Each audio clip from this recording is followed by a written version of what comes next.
Ok, muy buenas noches, tengan todos ustedes. Vamos a empezar un poquito tarde, pero vamos a empezar con un tema que se llama enfermedad inflamatoria intestinal. Si bien es cierto, este tema no es un tema muy frecuente, no es una enfermedad muy frecuente en nuestro medio, pero sí está muy ligada a los países europeos o países como Argentina, como Brasil, que tienen una mezcla étnica muy importante de los países europeos, pues van a presentar este tipo de enfermedades. Como su nombre indica, enfermedad inflamatoria intestinal es una enfermedad, un proceso inflamatorio que afecta el intestino y a veces puede afectar, como vamos a ver más adelante en la enfermedad de Crohn, puede afectar desde la boca hasta el ano. Entonces acá, por ejemplo, tenemos que hacer un concepto de lo que es la colitis ulcerosa. Es un proceso inflamatorio de localización inicial y predominantemente de la mucosa. Esto es muy importante, esto es un proceso inflamatorio de la mucosa. Limitada al colon, por eso se llama colitis ulcerativa, y con afección invariable del recto y extensión característica ascendente, continua y simétrica. O sea, que esta enfermedad afecta la mucosa del intestino, empieza en el recto y se va ascendiendo el proceso inflamatorio a medida que va evolucionando la enfermedad hasta llegar al cielo. La enfermedad de Crohn, que viene a ser en este caso la hermana, porque son dos enfermedades. Cuando hablamos de enfermedad inflamatoria estamos hablando de colitis ulcerosa y enfermedad de Crohn. Son dos entidades, vamos a decir que son dos entidades diferentes, pero que comparten algunos mecanismos en la fisiopatología y también algunos mecanismos en el diagnóstico y el tratamiento.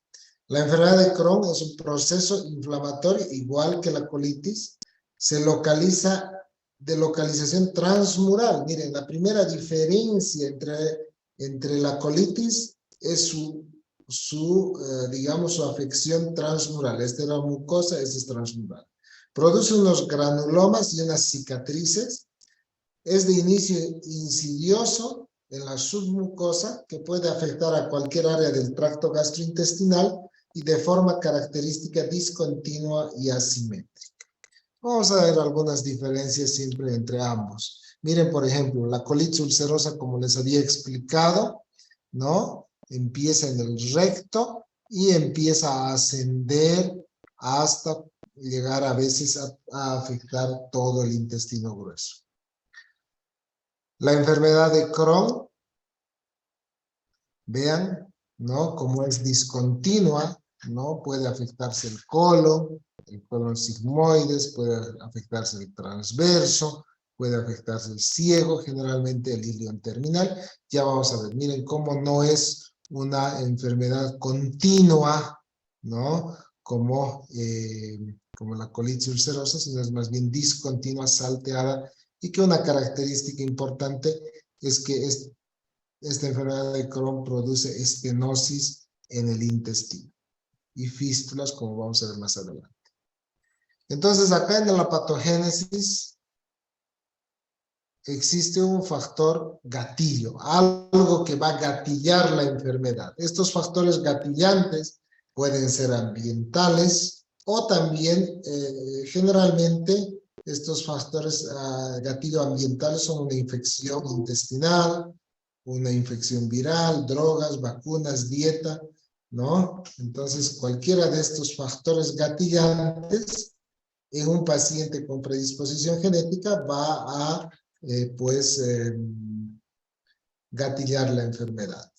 ¿Y en qué consiste? Miren, sabemos que la enfermedad inflamatoria intestinal, ¿no? Es un proceso inflamatorio y es porque existe un problema en la respuesta del sistema inmune de la mucosa intestinal que va a responder en forma inapropiada y sostenida a un factor que puede ser una infección, etc. Se dice en la patogénesis que es la falta de tolerancia del sistema inmune a las bacterias que van a reaccionar con un proceso inflamatorio. Ese proceso inflamatorio va a producir numerosas citoquinas que al final van a producir una destrucción de la mucosa del intestino. Vean como dijimos, hay una predisposición genética, ¿no?, para enfermedad de Crohn en el cromosoma 16, ¿no? Herencia, fíjense, el 6 al 32% riesgo familiar de primer y de segundo grado en pacientes con colitis ulcerativa y en pacientes con Crohn. Hay algunos factores ambientales, como habíamos dicho, que va a predisponer los AINES, el cigarrillo, la apendicectomía, la dieta y la flora intestinal, que pueden contribuir en la patogénesis de la enfermedad inflamatoria intestinal. Entonces, como resumen, susceptibilidad inmunogenética, ¿no?, un gran compromiso genético más un factor ambiental es lo que van a iniciar esta enfermedad. Tiene una prevalencia, ¿no?, de acuerdo a la zona. Miren, por ejemplo, para colitis ulcerosa de 100 a 200 por 100.000 habitantes, de enfermedad de Crohn un poquito menos, pero todo esto depende de la población que se está estudiando. La población europea es mayor. Ahí el pico de incidencia es de los 10 a los 40 años. Se dice que esta enfermedad afecta la mejor época de la vida del individuo, ¿no? Normalmente esta época entre los 20, 30 años hasta los 40 años es la mejor época laboral, y entonces esta enfermedad afecta esto y compromete, y entonces produce bastante ausentismo laboral, escolar y compromiso económico en las empresas. ¿Cómo hacemos el diagnóstico? Fíjense, chicos, hay diagnóstico clínico, hay diagnóstico endoscópico, histopatológico, radiológico, serológico y diagnóstico evolutivo. Vamos a ver algunas de ellas en cada una de estas dos enfermedades, como es la colitis y la enfermedad de Crohn. Miren, clínicamente, la colitis ulcerativa, la diarrea con sangre. Bueno, esta es una constante, ¿no? El paciente es lo que más llama la atención, es la habitual, una pseudodiarrea, a veces de menos de 200 miligramos por día, puede tornarse crónica más de 4 semanas, y esta diarrea tiene estrías de sangre. Es lo que más llama la atención al paciente y es por lo que quizás viene a consultar y vamos a hacer el diagnóstico. Dolor abdominal muy importante, cólico predefecatorio, o sea, antes de la defecación hay un dolor. Fiebre infrecuente, generalmente cuando ya hay un proceso infeccioso severo, cuando la enfermedad ya está muy avanzada, pérdida de peso de igual manera. Compromiso rectal, esto es una constante, igual que la diarrea con sangre, el compromiso rectal también es una constante, generalmente pujo, tenesmo, molestias rectales. La presentación clínica es intermitente, o sea, hay veces que se resuelve, los pacientes resuelven espontáneamente, entonces van en el 65% de los casos resolviendo en forma espontánea. Crónica y continua en un 20-30% y fulminante en un menor porcentaje. La cirugía curativa, sí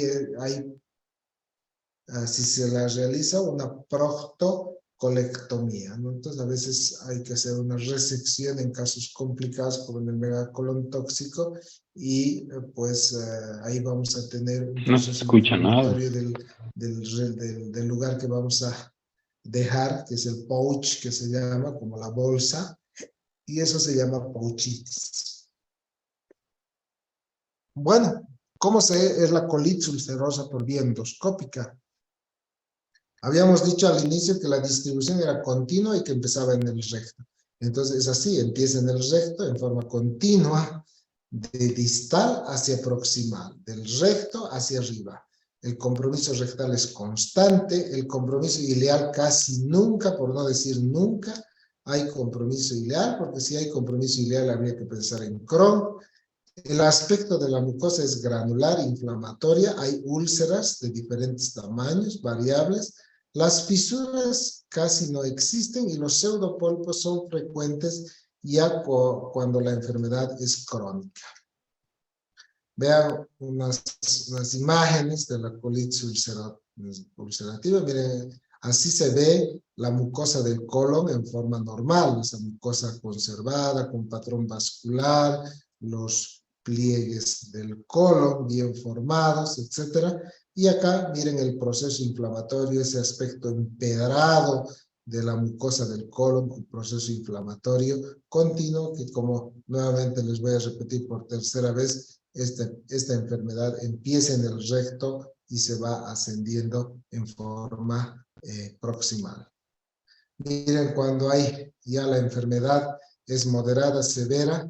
Miren cuando ya es moderada, hay un gran proceso inflamatorio continuo, toda la mucosa está, hay un poco de pérdida ya de los pliegues. Severamente, cuando ya existen úlceras, hay datos de sangrado, ver las ulceraciones. Y cuando ya hay remisión, pues hay áreas de mucosa sana y áreas como de pseudopólipos, eso nosotros llamamos pseudopólipos, que son mucosa regenerativa, ¿no? Que va a producir esta imagen como de pólipos a nivel del colon. Según la extensión, podemos decir que es distal, cuando es solamente el recto, izquierda hasta el ángulo esplénico, y extensa cuando existe más allá de la mitad del colon transverso, ¿no? De acuerdo, esa es una clasificación de acuerdo a su extensión. Por radiología, vean cómo se ve el colon, vean cómo es un colon pequeño, no tiene austraciones, es un colon recto, entonces se llama microcolon, que es bastante típico de la colitis ulcerativa. Cuando hablamos de patología, tenemos que ver que hay un proceso inflamatorio que afecta a la mucosa, generalmente solo la mucosa. No hay granulomas, no hay fisuras, hay abscesos crípticos, eso es muy frecuente, la presencia de abscesos crípticos, secreción de moco que está alterada, lesiones anales no específicas, muy raro, y la serosa habitualmente es normal.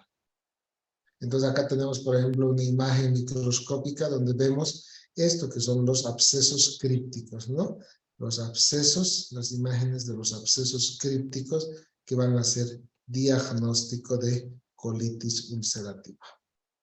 ¿Cómo se complica? A nivel de anal o perianal, es raro que haya una fisura o una fístula, ¿no? Obstrucción es muy infrecuente, las fístulas son muy infrecuentes. Perforación libre es poco frecuente, a no ser que en casos del megacolon tóxico, pero solo el 1%, es poco común.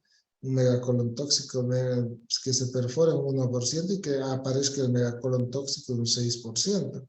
Sangrado masivo es poco frecuente y la posibilidad de un cáncer depende de la extensión. Si mientras más extenso sea, más posibilidad de cáncer, y los antecedentes familiares juegan un rol importante, al igual que la cirrosis, colangitis esclerosante primaria, que se presenta en el 3 al 5% de los casos. Miren cómo la malignidad, de acuerdo al tiempo de evolución, a los 10 años 2%, a los 20 años 8%, y a los 30 años 18%. Entonces, a medida que pasa el tiempo, la posibilidad de cáncer también es mayor. Este es el megacolon tóxico. Vean cómo se distiende completamente el intestino grueso, ¿no? Ahora vamos a ver un poquito de la enfermedad de Crohn, ¿no? La enfermedad de Crohn, que es la hermana de la colitis ulcerativa. Nuevamente, decirles, ¿no? Que se clasifica en varios subgrupos, ¿no? De acuerdo a la localización, de acuerdo a la extensión, el comportamiento y la historia operatoria. Localización, pues, generalmente la enfermedad de Crohn afecta desde la boca hasta el ano. Puede afectar cualquier segmento del tubo digestivo, el esófago, el estómago, el yeyuno, ilion, colon, recto y la región perianal. Particularmente importante la región perianal porque es un lugar preferencial y es donde van a ser las fístulas, las fisuras, las fístulas perianales. Puede ser localizada, menos de 100 centímetros, o difusa, más de 100 centímetros. El comportamiento primariamente es inflamatorio, posteriormente puede ser también fistulizante o fibroestenótica, ¿no? O sea, o produce una inflamación, una fístula o una estenosis. Y la historia operatoria siempre es importante, que si ya ha sido operado o ha sido recidivante. ¿Cuál es el cuadro clínico? Miren, diarrea con sangre, siempre y cuando haya el compromiso sea netamente inflamatorio y el compromiso sea colónico. Cuando el compromiso es más intestinal, generalmente es más estenótico. Diarrea con esteatorrea, compromiso del intestino delgado. Dolor abdominal que puede producir suboclusiones cuando él es estenosante. Fiebre es frecuente en 30-60%. Hay pérdida de peso, es muy frecuente el compromiso del estado general. La masa palpable también en la fosa ilíaca cuando vemos una complicación. Las fístulas muy importantes, perianales, enterocutáneas, enterocolónicos o de otras vísceras. La producción de fístulas es bastante frecuente. A la endoscopía, generalmente la distribución es segmentaria, salteada, asimétrica. El compromiso rectal no siempre se da, es muy variable. Compromiso ileal muy frecuente. Cuando vemos comprometido el ilio distal, estamos hablando de una enfermedad de Crohn. Las úlceras son aftoides, lineales o serpentiginosas. Más adelante vamos a ver algunas imágenes. La mucosa de aspecto de empedrado, esta es una imagen típica en la radiología. Las fisuras son comunes, los pseudopólipos son menos frecuentes, no tan frecuentes como en la colitis ulcerativa, y la serosa generalmente se compromete, a diferencia de lo que es la colitis ulcerativa, pues donde la serosa está indemne, esta serosa está comprometida frecuentemente. Vean cómo es, ¿no? Las úlceras lineales, las úlceras serpentiginosas en serpiente, ¿no? Y el aspecto de empedrado, que también lo vamos a poder ver en las radiografías. Este es el compromiso del ilio distal, ¿no? Y también, miren acá, vean cómo está comprometido el intestino y este aspecto de empedrado, que lo vamos a ver más frecuentemente acá en esta imagen.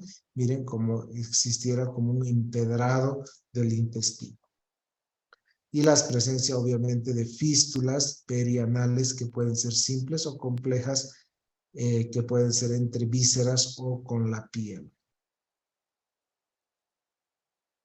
Entonces la microscopía, proceso inflamatorio transmural, presencia de granulomas, muy característico, pero solo, miren, el 50%, siempre nosotros queremos que nos salga, cuando biopsiamos una lesión, queremos que nos salga granulomas. ¿Por qué? Porque eso hace el diagnóstico.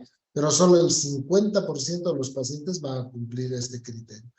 Fisuras es comunes, abscesos críticos muy frecuentes, no nos olvidemos que los abscesos eran muy frecuentes en la colitis, acá poco frecuentes, la secreción de moco poco alterado, la submucosa está normal o aumentada, hay hiperplasia linfoide, hay nódulos linfáticos con granulomas y lesiones anales donde también va a haber los granulomas. Y acá tenemos estos que son los granulomas, miren que estas son las lesiones, esta es la muscular, es un granuloma en la submucosa, ¿no? La presencia de estos granulomas que harían el diagnóstico de esta enfermedad. ¿Cómo se complica? Fístulas perianales muy frecuente. La obstrucción es muy frecuente por la estenosis, más en el intestino delgado. Las fístulas son frecuentes. La perforación es rara, ¿no? El megacolon tóxico también es muy infrecuente. El sangrado masivo es muy infrecuente. Y malignidad en la colitis, menos que la colitis ulcerativa, pero puede ir también a la neoplasia. Hay que hablar también de algunas manifestaciones extraintestinales de la enfermedad inflamatoria intestinal.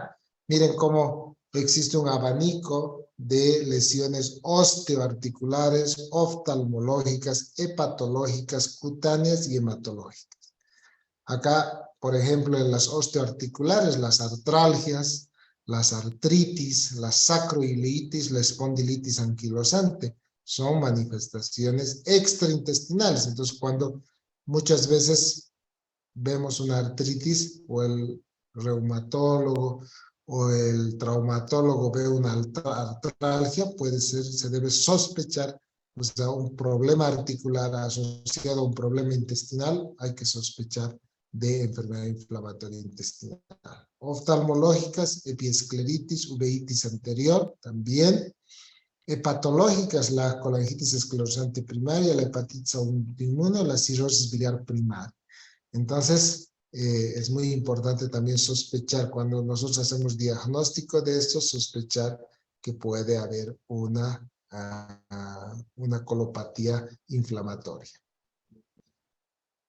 Las mucosas, las lesiones cutáneas mucosas, la estomatitis aftoide, el eritema nodoso, el pioderma gangrenoso, psoriasis y vasculitis, también son manifestaciones extraintestinales, y la anemia hemolítica o los estados procoagulantes también podrían ser manifestaciones extraintestinales de esta enfermedad.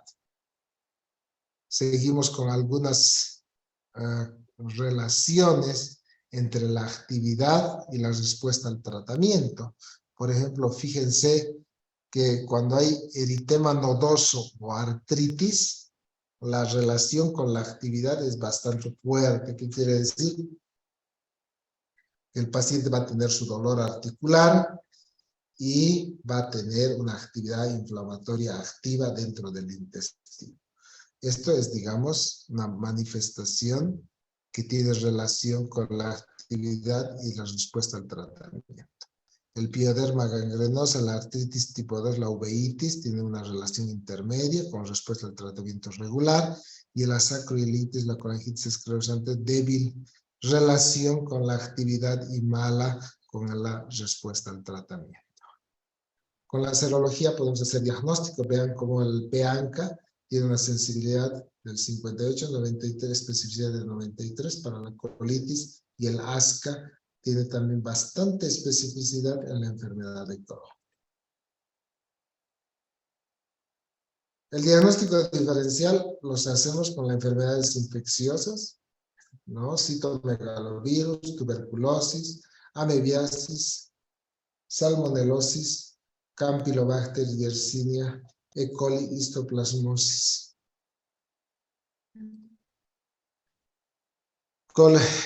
Clostridium difficile. La colitis isquémica, ¿no? Las neoplasias, ¿no? Que van a producir linfoma de Ilion y adenocarcinoma, lesiones actínicas o divertículos. Son los diagnósticos diferencial de las enfermedades para la enfermedad inflamatoria intestinal. Hablamos un poquito del tratamiento. Cuando primero hay que ver esos criterios de severidad, este cuadrito bastante importante, donde vamos a ver la diarrea, la temperatura, la taquicardia, la anemia, ¿no? Que van a ser leve y moderada, ¿no? O sea, de acuerdo a lo que encontremos, ¿no? Cuando es severa, por ejemplo, la diarrea va a ser más de 6 deposiciones al día, la temperatura más de 37.5, paciente taquicárdico, hemoglobina menos de 7, ¿no? Entonces, esto nos va a indicar que es una enfermedad severa y que el tratamiento también debe ser acorde a eso. Tenemos eso, también los índices de actividad que se utilizan, por ejemplo, este índice de actividad de la enfermedad de Crohn, aquí también, si hay una masa, si hay hematocrito, si existen o no complicaciones, dolor, número de deposiciones, etc. Son cuadros para determinar la actividad. ¿Y cómo tratamos? Se dice que los amidosalicilatos, sulmesalacina, sulfasalacina, es el tratamiento de elección para la colitis ulcerativa. Sirven para ambos, pero si nosotros tuviéramos que elegir un medicamento para la colitis ulcerativa, tendría que ser la mesalacina. Y para la enfermedad de Crohn, tendría que ser los inmunomoduladores. No nos olvidemos que existen tratamientos tanto para inducción de la remisión como también para el mantenimiento. Generalmente cuando nosotros queremos inducir la remisión en etapa aguda, que se llama, generalmente usamos corticoides, una mezcla de corticoides y mesalazina para la colitis ulcerativa y corticoides para la enfermedad de Crohn, y posteriormente vamos a pasar a inmunomoduladores. Aquí están los corticoides pueden ser orales, endovenosos, también pueden ser en enemas como la budesonida, ¿no? Indicados tanto para ambos casos, sobre todo para la inducción. Cuando es severa, miren, ¿no? De la colitis ulcerativa, en el tiempo ha mejorado la mortalidad. Es un gráfico para determinar que los corticoides hoy en día han mejorado el pronóstico de esta enfermedad. Los inmunomoduladores, azatioprina, mercaptopurina, indicados generalmente para mantenimiento, sobre todo mantenimiento de los pacientes con enfermedad de Crohn, ¿no? Porque el mantenimiento de la colitis ulcerativa se lo hace con mesalazina. Entonces, remisión, etapa aguda, corticoides. Mantenimiento para la colitis ulcerativa, mesalazina, y para la enfermedad de Crohn, azatioprina o 6-mercaptopurina, que son los inmunomoduladores. Hay otros medicamentos biológicos, el infliximab, el adalimumab, el natalizumab, que son importantes cuando ya probablemente no responden a las terapias habituales. La cirugía es también a considerar cuando en colitis ulcerativa, a veces es curativa, se saca todo el colon, se deja un pouch, que es este, y a veces ahí tenemos que ver, ahí puede haber recurrencia o con pouchitis, que se llama, ¿no? En enfermedad de Crohn, la recurrencia es la regla, ¿no? Generalmente, miren, 44% al año, 61% a los 5 años, 71% a los 10 y 80% a los 20 años. Entonces, resecar no es una buena opción, pero cuando hay una estenosis muy importante, etcétera, y hay la necesidad, pero vamos a ir a la recurrencia. Aumenta el tiempo, aumenta las posibilidades de recurrencia. Cada paciente es un desafío. Debemos ver localización, extensión, edad, forma de debut, síntomas propios de la enfermedad inflamatoria, manifestaciones extraintestinales, recurrencias postquirúrgicas, complicaciones, enfermedades asociadas, diferenciar la severidad y los efectos adversos de las drogas. Y siempre saber, siempre debemos recordar que para diagnosticar la enfermedad, primero hay que conocerla. Nosotros, al no conocer la enfermedad, no podemos hacer el diagnóstico.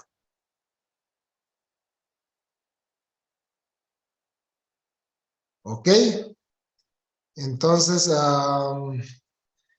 esto es una parte que tenemos planeado. Mañana vamos a ver un poquito quizás de otros temas como el estreñimiento, etcétera.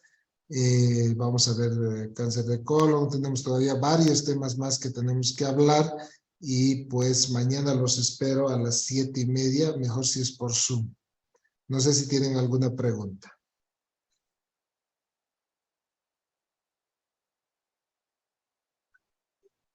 ¿Alguna pregunta?